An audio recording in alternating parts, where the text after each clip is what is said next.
Hello everyone, welcome to another Voice Essentials live hangout. It is so good to be with you today, I hope you're having a great weekend. I know many of you are at the closing mark of your weekend, and so I hope that you've had a restful, productive if you needed it to be, weekend. And I didn't get up to too much over the weekend. We did have a studio performance scheduled for students, but due to sickness and a whole range of family matters, not my family but students' family matters, unfortunately we had to cancel the event. So that sort of left me with a Sunday afternoon to chill out, which was kind of, you know, an unexpected gift in many respects. Nonetheless, I hope you're well in your part of the world. Hey, let us know where you're from. And of course, if you're watching this as a replay, which many of you do, you know that you are welcome, and I love reading your comments in the description, the comment section below after the live event. Of course, if you are watching the event live, as I can see, Matt and Yuhui and Karen's joined us, Linda's there, Sadiath, Mark earlier was up there, whole range of people, more power for alls, John from Toledo. Yeah, let us know where you're from. What's the weather like in your part of the world, in the Northern Hemisphere? Of course, you're heading into the warmer months. Down here, down under, we are heading into the cooler months. Mind you, it doesn't really feel like it today. In fact, I've got the aircon on, and I can't decide whether I want the air conditioning on or off, because it's kind of at that kind of temperature. Is it hot? Is it cold? We don't know.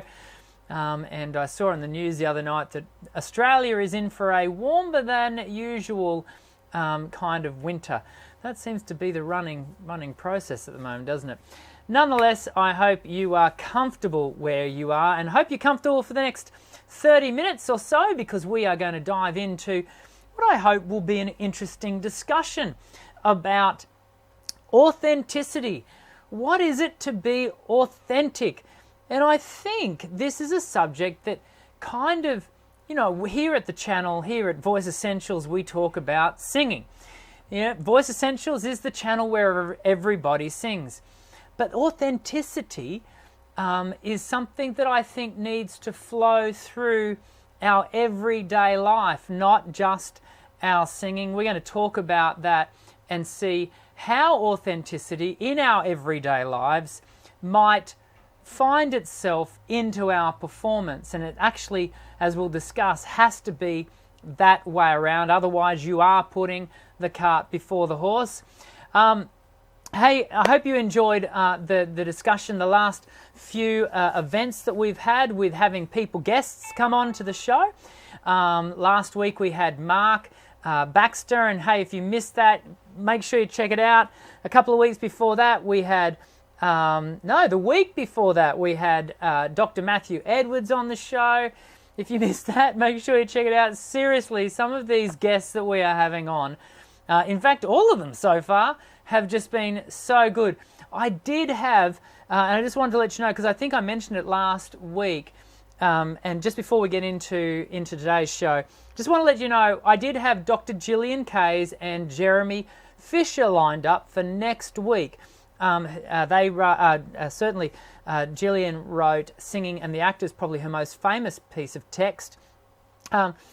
Sadly, both of us, them and I, we misunderstood the time frames that we're going to work out, because they're in the UK, and it would have meant that if they had have been on the show for our 2 p.m. live show, that they would have been on at 5 a.m. their time, and we even discussed maybe we could bump it so that it's, you know, an hour and a bit later, and we do the live show a bit later, which was not ideal, but we wanted to go there, and we just, in the end, we thought, no, we're pushing a cart, you know, up some stairs here. We'll look for an opportunity in the future to do it when perhaps they're in the US or what have you, and we can, I don't know, we'll figure something out. But they won't be joining us next week. Instead, I've actually got a little bit of a surprise for you. Next week, I'm going to have a guest on here, a guest who you all know, and it's something I've wanted to do for a little while, actually, is get some of the community here at Voice Essentials on live so that you can meet them. And you've met Karen. Many of you know Karen from Singwise, and hello again to you, Karen. So you can see her not only on her channel, but she's also one of the moderators here. In fact, there's her. She's jumping in and saying how great the guests have been lately. Agreed, Karen. I want to start introducing you to some of the other people here on the channel. And next week, I think, given that Dr. Kays and Jeremy Fisher can't join us, I think next week might just be the opportunity to do so. So stay tuned. I hope you'll join us, because in fact next week will be the last week we do the live hangout. I'm going to take a month break from the live show, and then when we come back on the 16th of July, we'll be having another special guest. Actually, Chris Johnson will be joining us from The Naked Vocalist. We are going to find out what is that all about. Why are we naked and why are we I don't know, but nonetheless, he's going to be joining us. Now, he's actually from the UK also, but he's going to be in the US, and so it just worked out that we could get together and have him on the show. So that'll be in 5 weeks' time. Between next week and then, I'll be taking a small break. In fact, we're going to be taking a family holiday, which I got to tell you, the last 9 months, we, as a family, we really need a holiday, and so we're going to be doing that. So there you go. That hopefully brings us up to speed with everything that's going on in the world of Djarts and Dr. Dan and all of that. So I hope you stick around for the next 20 or 30 minutes. Oh, by the way, if you've got questions, we are going to answer some of your questions later in the show. So make sure, if you're watching the show live, make sure you start writing those questions down. Linda is collating them as we speak into a Word doc so that we can do that nice and efficiently at the end of the show. I hope you'll stick around for the whole thing, because I love spending time with you guys. Let's get into the show.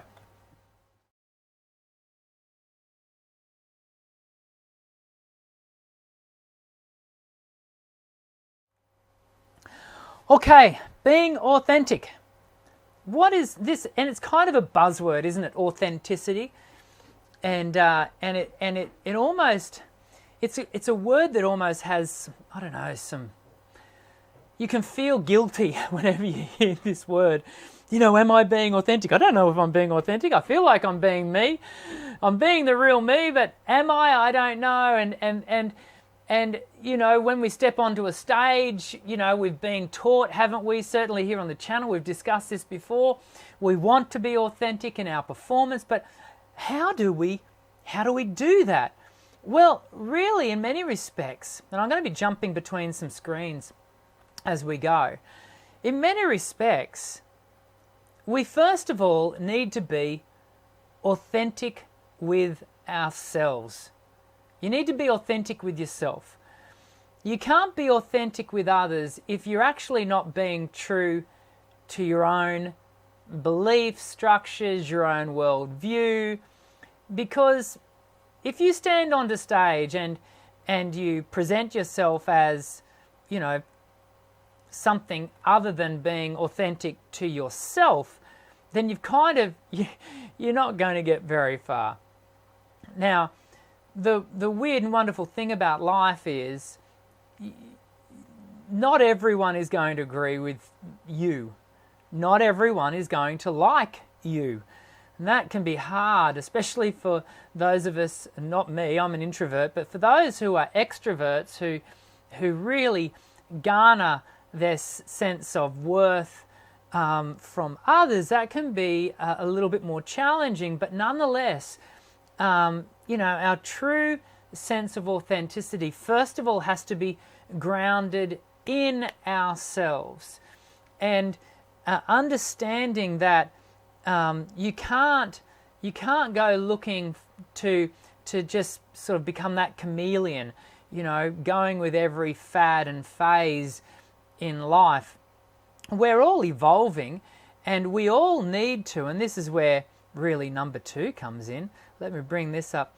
We also need to be authentic with others, and that does involve having people, speak into our lives. And so we're certainly not becoming an island unto ourselves. You know, I've heard a great statement said before, and I've used it many times in the studio here: those who grow alone grow weird.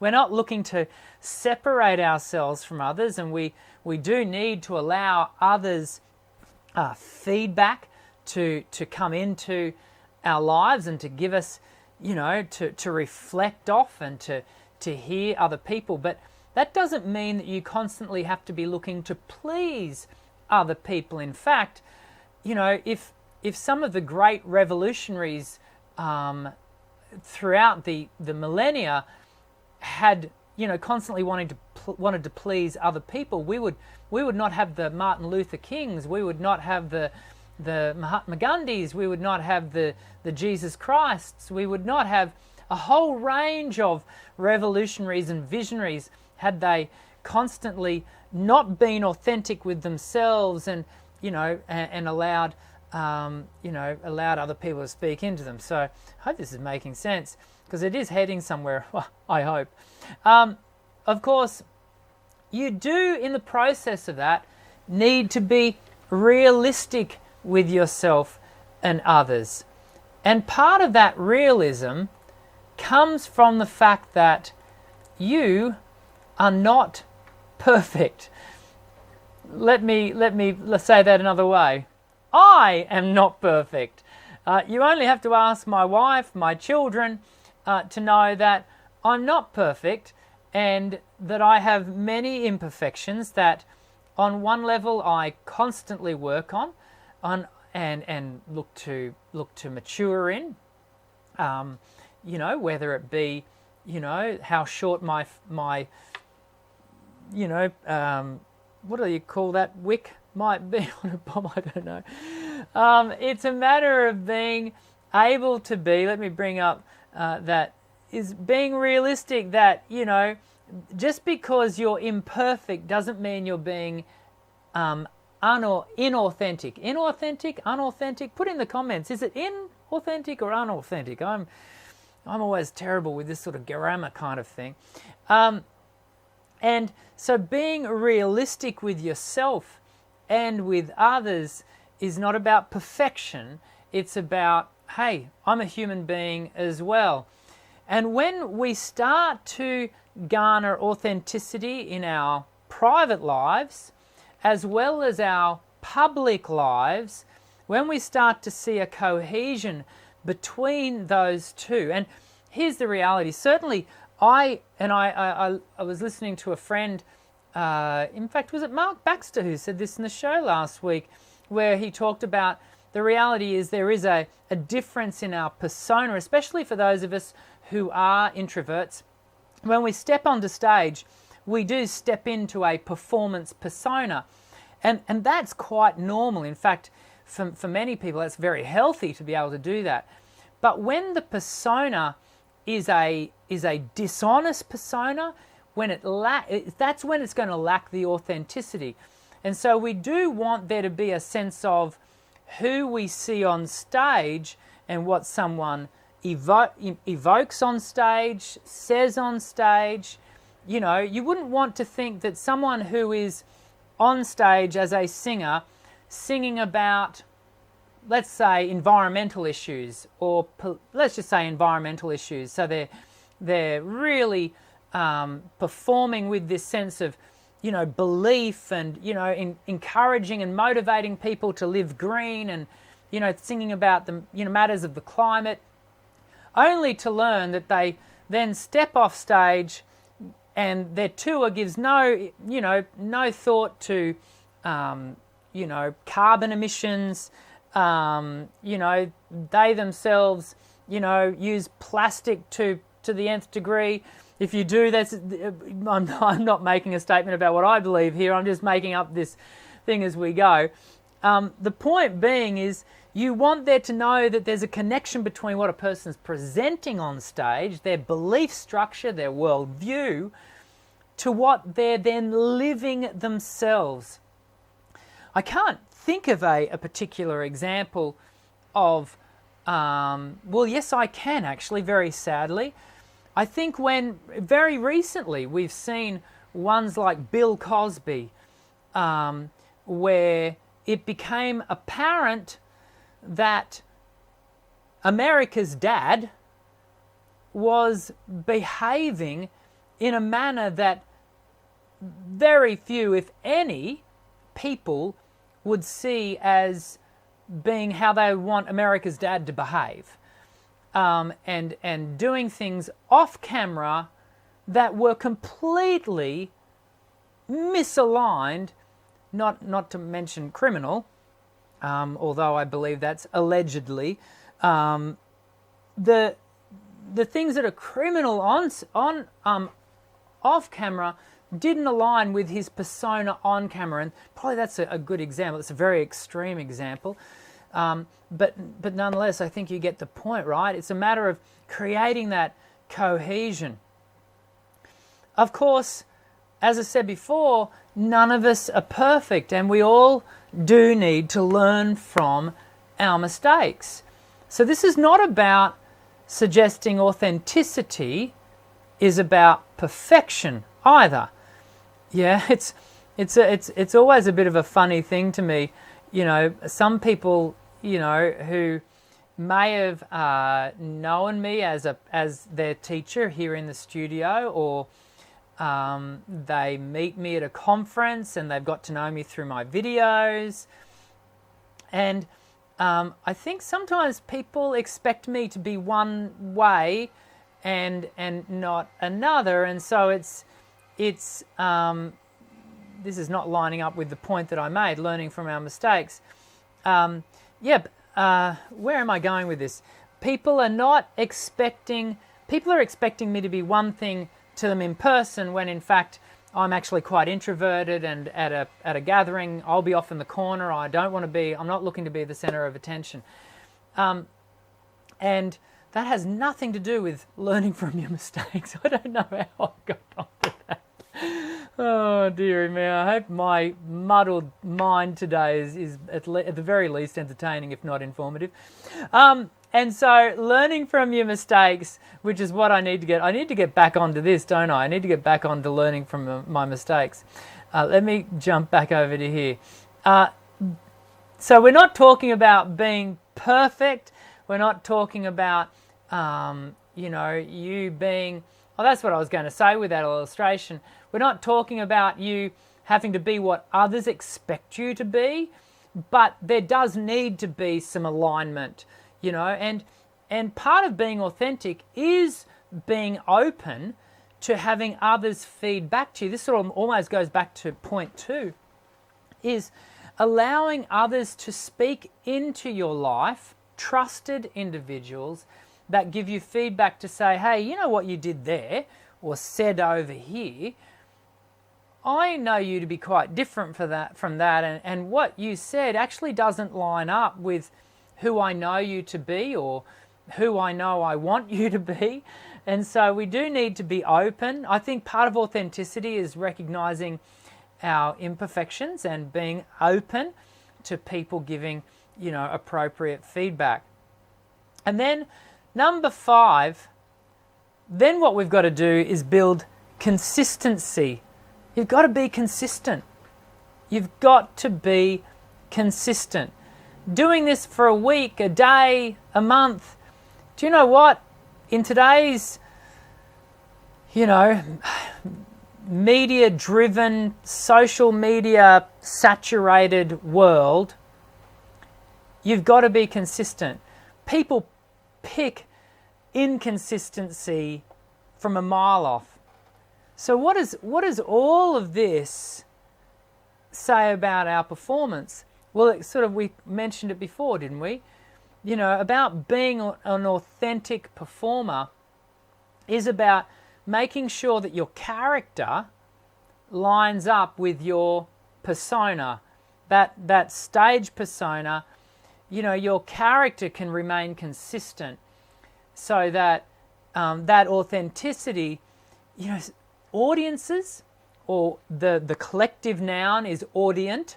We've talked about this many moons ago. The collective noun of an audience is audient. Audiences are incredibly, they see things. And especially in more intimate settings, the settings that many of you, certainly I, will participate in, an audience will see through a persona and be able to see directly to character. And you may fool some of the people some of the time, but you will not fool all the people all the time.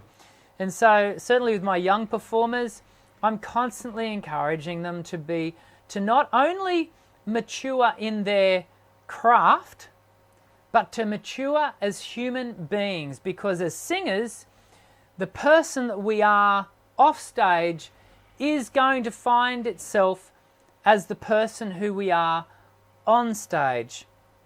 And it can be quite destructive when there is a disconnect between those two. It may not be destructive in the immediate, but often it can find itself being destructive in the long run. And so my encouragement to you, if you're wanting to learn to sing authentically, then first of all, look within, look at your own morals, your own, and please let me be clear, I'm not looking to tell you what your morals or your worldview should or should not be. We are all on different paths, but you do need to be true to you, and then you need to learn to be true to others, and then you need to learn, probably the main three are, then the third one is to learn to be consistent over time.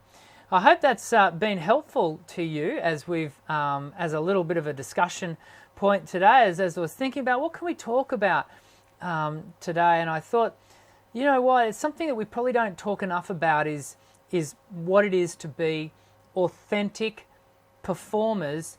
Well, first of all, you've got to be authentic human being, and then the rest, hopefully, will follow on after that. I want to go to some questions now, because I know there's a few already sitting there. So let's jump in here, and hey, leave the video a thumbs up if you've enjoyed. I'm just getting this ready here. If you've enjoyed the discussion so far, I hope it's encouraging to you. I hope it breathes some life into your week this week. Let's jump across to some questions, and we'll come right back after this.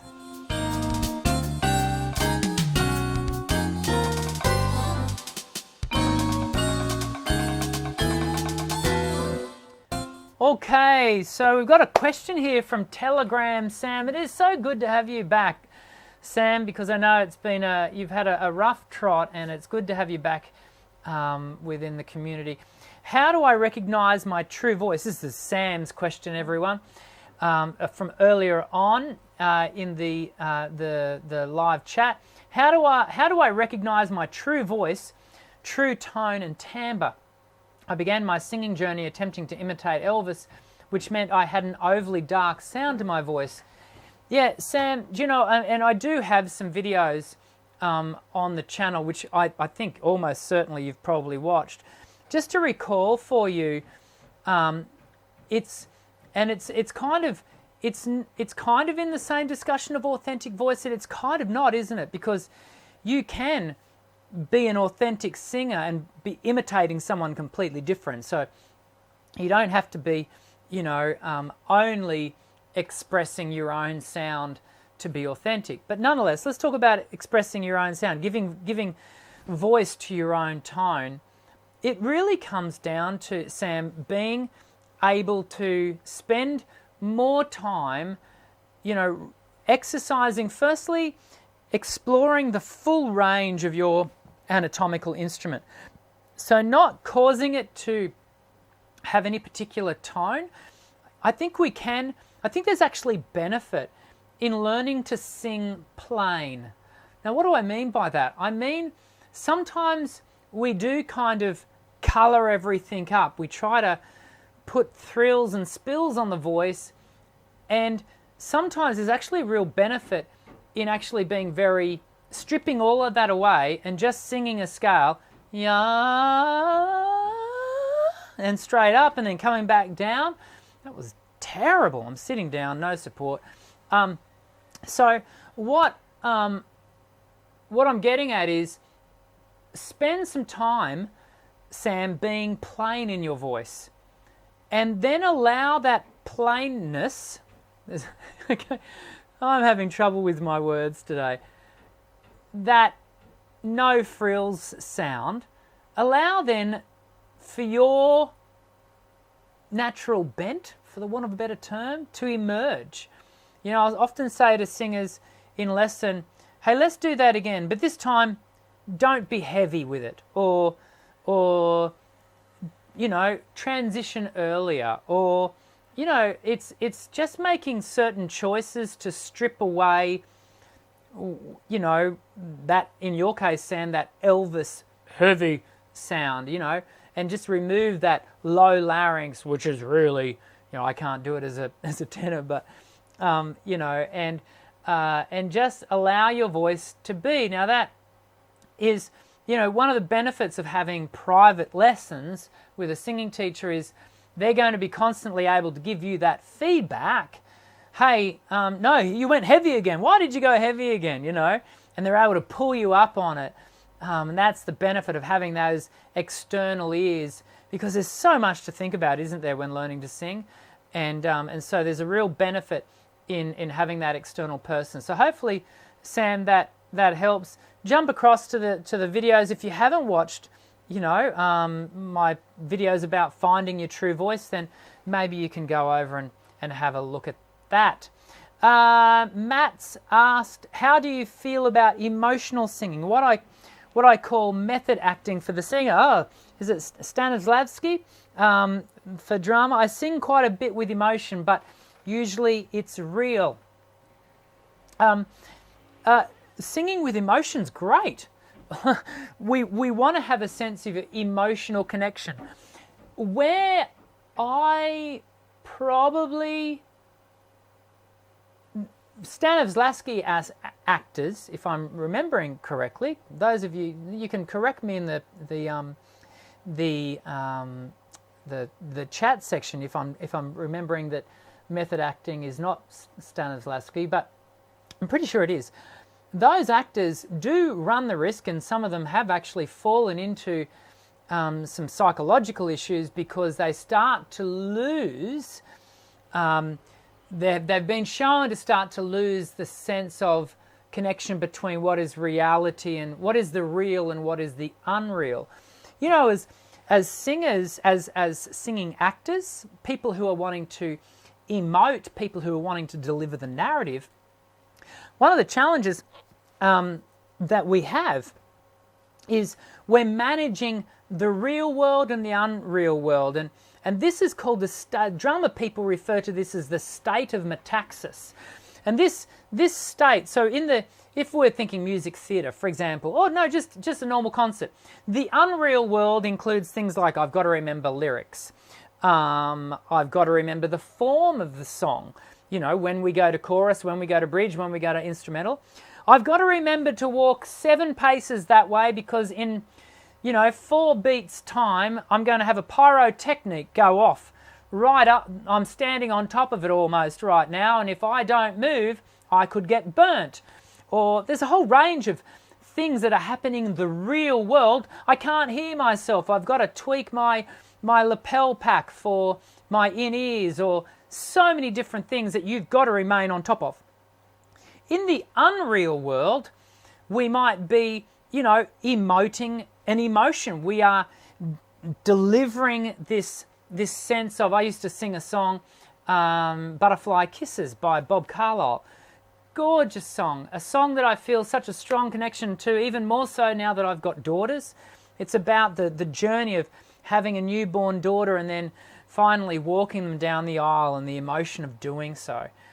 And you're delivering this emotion to your audience and taking your audience on this very real ride. And you're managing these two worlds. I used to, in that particular song, use a teddy bear as a prop. And so it's both real and unreal. It comes to represent, the care and the nurture that I had for and have for my daughters. And so you're managing these two worlds, this balance. The moment you have it out of balance, the moment you're only thinking of the real, your performance, your sense of connection to the narrative is going to really suffer. Yeah, and so it'll start to lose that sense of connection. But equally, and so it'll be dry. The performance will be dry. But equally, if you go the opposite, if suddenly the performer gets too lost in the unreal, then it can almost become a little bit self-indulgent. And it's almost like the performer forgets that they are not there for themselves, but they are in fact there for their audience. And that's the craft. It's learning to manage these two worlds, the real and the unreal, that state of metaxis, that point of balance, and being able to manage that. And you can be doing this for a lifetime, and you're never going to get that to a point where it's perfect, just set and forget, and you'll nail that every time.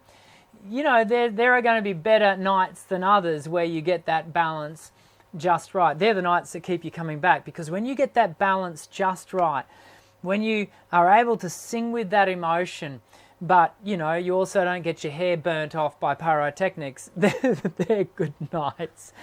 Mark has asked, if you only have 1 hour to practice a day, would it be more beneficial to practice 1 full hour at a time, or would you recommend, I'm looking over here, everyone, because there's another screen over here, just in case you wondered, or would you recommend splitting it up into 2 chunks of 30 minutes or 4 chunks of 15? Mark, do you know what? That probably depends on where you are in your development, I think. Firstly, if you're just starting out, I wouldn't be recommending doing 1 hour practice a day. Anywho, I think you need to build that over time.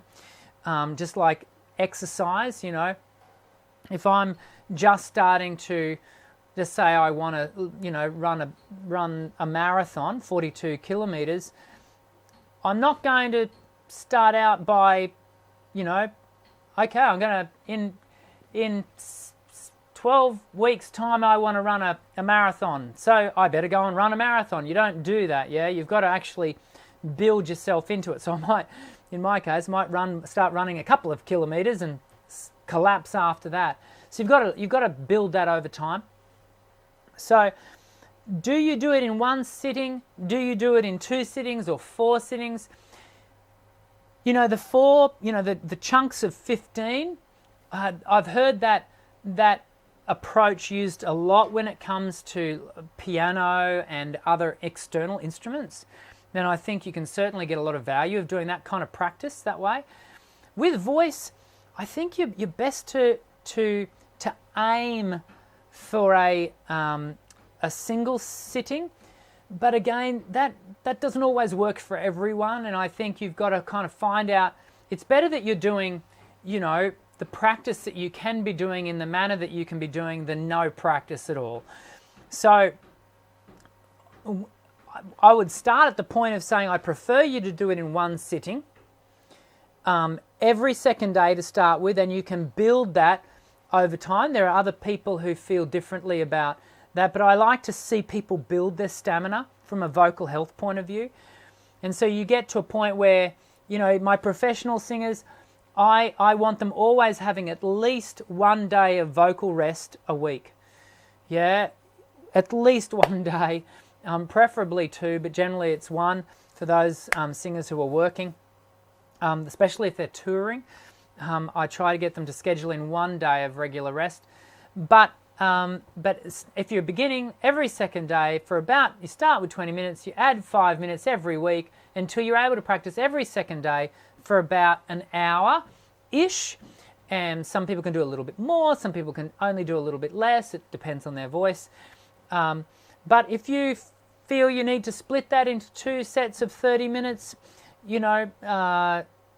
Mark, I hope you're hearing this, me saying, whilst there are preferences, there's no kind of right or wrong. And so I'd allow your voice to, and your schedule to dictate the terms there. One more from Matt here. Oh, okay. No, actually, I'm going to, because Matt's asked some quite a number. Matt's always got questions, haven't you, Matt? Okay. So there's a request here from Mark to recap those points, which we'll do in a moment. In fact, I'll just give Bartek a question here, and then we'll recap, and then we'll finish up. So Bartek, who's also a long-termer here at the channel, if we had not been taught to use our voice correctly, we develop bad habits. So we use them for so long that we think it is our natural way of speaking. That's exactly right, muscle memory. While learning to speak correctly, I sound to myself not natural because it's new to me. I've never spoken that way, so it sounds strange. Yeah, I feel like an actor playing a role while speaking to friends. So what is my authentic way of speaking? The sound, Bartek, is, and this is a great question, by the way, the sound is, I was just seeing another question here from Mark. We'll come to that in a second. The sound that you are creating is not the authenticity. The authenticity comes from deeper within. It's the authenticity is that where the sound is delivered from. Now, when it comes to your vocal health, I dare say it's because you are learning to speak with better health and better function that you found yourself changing your sound. That does not then make you inauthentic in the way you are producing your sound. In fact, I would say, Bartek, you are being authentic to yourself because you have recognized that if you want to speak with better health, if you want your voice to perform in a more healthy manner, functionally, then you have to make some change. You are learning from your mistakes. Your mistakes may have been through ignorance in the past, but nonetheless, you are changing, you are maturing.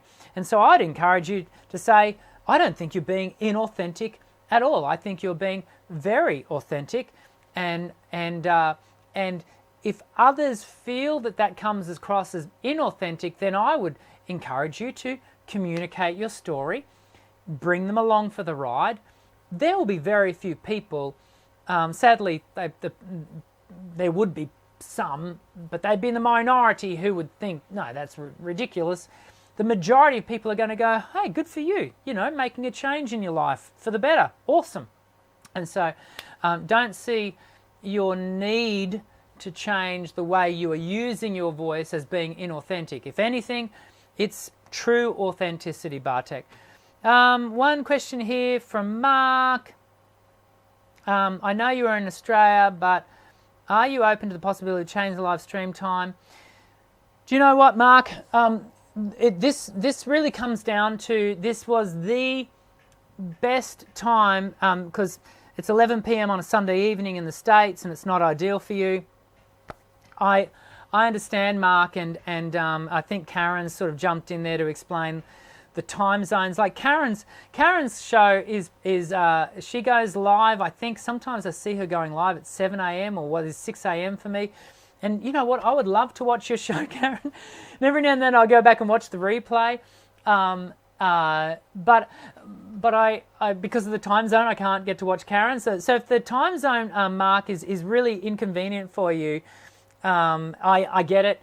But equally, I'm fitting this in and amongst my 60 or 70 odd private clients. So I just had to lock in a time, and 2 p.m. on a Monday seemed to be the time that worked for me. And so, Mark, thanks for your patience with that.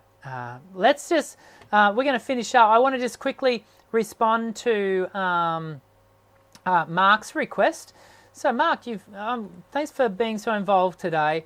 I just want to quickly go through the 5 points that we made about the being authentic. So, firstly, you need to be authentic with yourself. Be truly aligned to what you believe and your worldview, and allow your character to direct your display to others. And in doing so, allow yourself to then be authentic with others. Don't try to please others by shifting and changing what you do, remain consistent. We'll get to consistent in a moment. The third one is, but be realistic with yourself and others. Don't try to be something that you're not. Yeah, if acknowledge that you're on a journey, because in acknowledging that you are on a journey of development, what we're saying is, I join with the rest of the human race that is also on a journey, and allow yourself the freedom to learn from your mistakes. Yeah, I don't think we're being very authentic when we don't learn from our mistakes. We're not truly maturing as human beings when we're not seeing our mistakes, especially when they're pointed out to us from a trusted loved one. We're not really being authentic when we don't learn from our mistakes. And finally, number 5 is learning to be consistent. It is all about consistency. People will call BS if they sense a sense of inconsistency. And it's important to remain consistent with yourself and with your belief structure. And that doesn't mean if you suddenly see, if your belief structure evolves, mine is evolved dramatically. I come from white, right-wing, Pentecostal, Bible-bashing Christian, folk.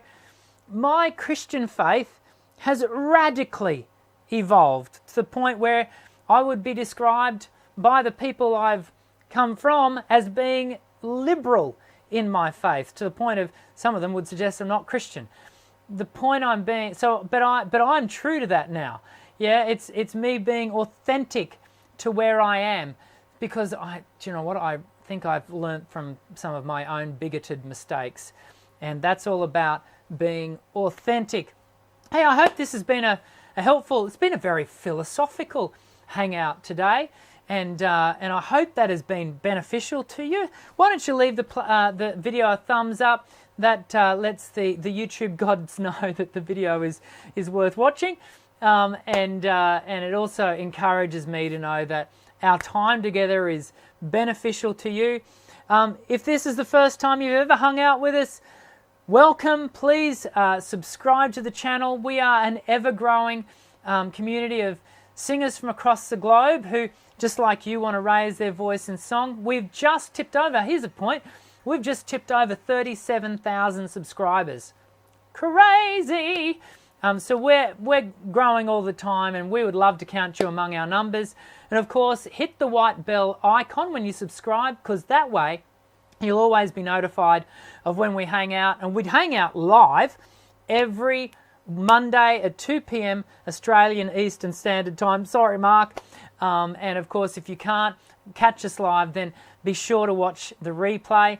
And then we have 2 other videos every week, every Wednesday and every Friday. The Wednesday, we go into a subject in quite a bit of depth, and we really get into the nitty-gritty with research and everything, and about this whole Learn to Sing thing. And then on Fridays, we have the pit stop videos, which are always less than 2 minutes in length. They're quick, they're fast, and hopefully they speak to a little subject that will just remind you of something as you head into your weekend.